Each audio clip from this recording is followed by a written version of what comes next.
చిన్నదో పెద్దదో ఒక సినిమా తీయాలంటే తెర వెనుక చాలా కష్టపడాలి. అటువంటి కష్టం అంతా మీ ఆదరణతో మర్చిపోతాం. మా కష్టానికి మీ ఆదరణకి మధ్యలో మాకు సహకరిస్తూ సహాయం చేసిన ప్రతి ఒక్కరికి మా హృదయపూర్వక కృతజ్ఞతలు.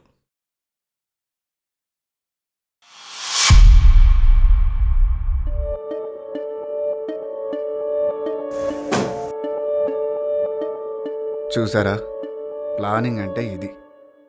సెక్యూరిటీ గార్డ్ టీవీలో క్రికెట్ చేస్తున్నాడు.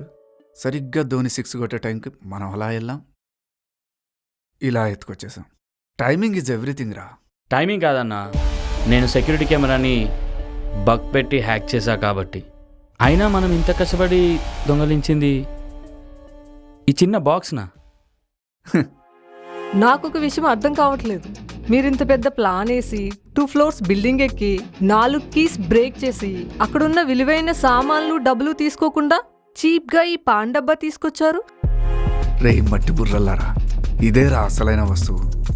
మనం అక్కడ ఏ వస్తువు కొట్టేసినా 1 రోజు, కొన్ని 2 రోజులు, కొన్ని నెల రోజులు బతకగలుగుతాం.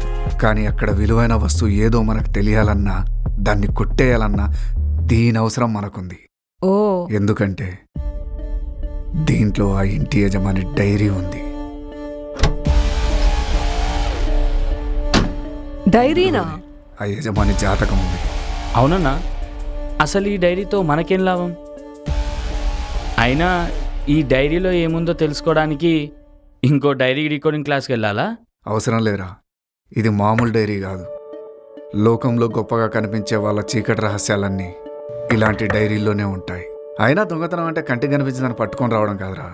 అసలు విలువైన వస్తువు ఎక్కడుందో కనిపెట్టి దోచుకురావడమే అసలైన దొంగతనం. అయితే ఇది మ్యాప్ ఆఫ్ ట్రెజర్ అన్నమాట. హ్మ్.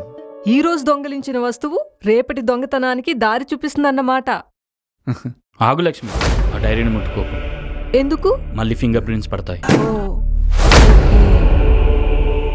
ఆ డైరీని ఫోటో తీసి ఆ తర్వాత గూగుల్ లెన్స్తో ఏదైనా సీక్రెట్ కోడ్ ఉందో లేదో తెలుసుకోవాలి. రేయ్, నువ్వు నీ టెక్నాలజీ పిచ్చి, మ్హూ. నువ్వు నీ తిండి పిచ్చి, మారర్రా మీరు. భలే దొరికారు నాకు.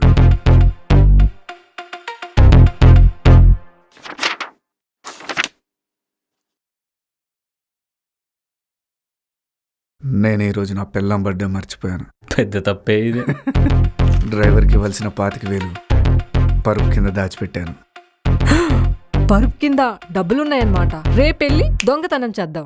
జై diary. Oh shit, fingerprints. అన్నా, మళ్ళీ మనం ఆ ఇంటికే కదా వెళ్ళాలి. ఆ ఓనర్కి గూగుల్ పే వాడుకోమని చెప్పొచ్చుగా.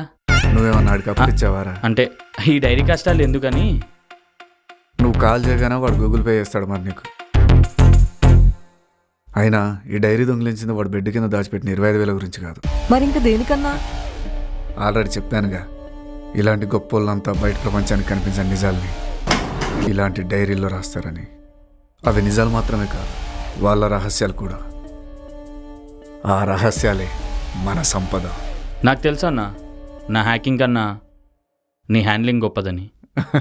అది కాదన్నా, నీకే ఈ ఆలోచనలు ఎలా వస్తాయి? అదేంది, నేనన్నా అంటే నువ్వు అన్నా అంటావేంటి? మరేమని పిలవాలి? బావా అని పిలవాలి. సచ్చినా పిలవను. ఒక్క పిలుపు కోసం చచ్చిపోవడం దేనికి? నువ్వు ఎలా పిలవాలనుకున్నావు అలా పిలుచుకో. నేను అన్నానే పిలుస్తా. నీ చెల్లి చిరాకులో కూడా సూపర్ ఉంది బా. రే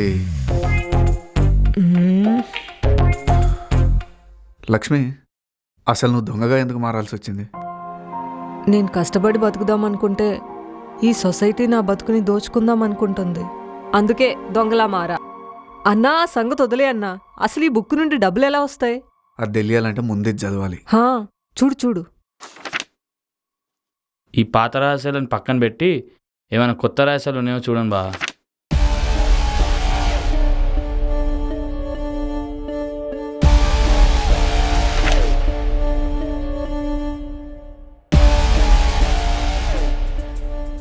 మా ఇంటి ముందున్న తులసి కోట కింద 100 కోట్లు విలువ చేసే వజ్రాలు దాచిపెట్టాను. 100 కోట్లా? 100 కోట్ల?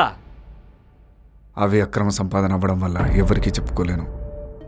ప్రతి క్షణం ప్రమాదంలో ఉన్న నా ప్రాణం ఎప్పుడైనా పోవచ్చు. కానీ అవి ఎవరికి చెందాలనేది ఈ డైరీ నిర్ణయిస్తుంది. 100 కోట్లన్నా ఎంత తినొచ్చు, ఎన్ని కొనొచ్చు? పెద్ద ఇల్లు కొనుక్కుంటా నేనైతే. నేనైతే ఫ్రైడ్ రైస్, పిజ్జా రోజుకు 100 తినొచ్చు. బీర్లు తాగొచ్చు. ఇక్కడ ఒక సమస్య ఉంది. ప్రాబ్లమా? హ్మ్? ఏంటన్నా అది? అసలు సమస్య 100 కోట్లు. హా? అదేంటన్నా?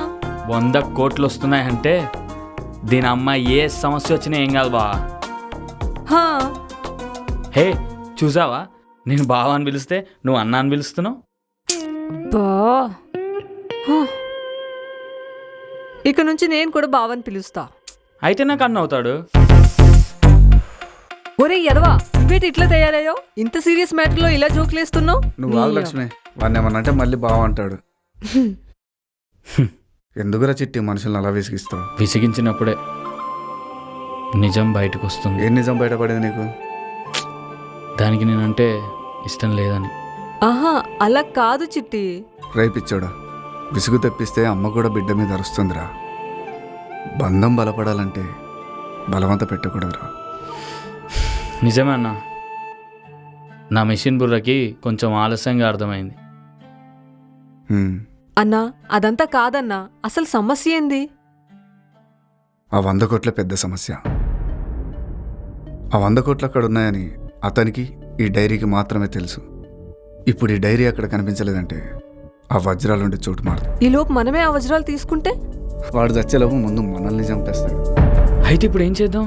ఈ డైరీని ఎక్కడి నుండి తీసామో అక్కడే పెట్టాలి. మరి ఆ వజ్రాల సంగతి? వజ్రాల సంగతి, వజ్రాల సంగతి, వజ్రాల సంగతి.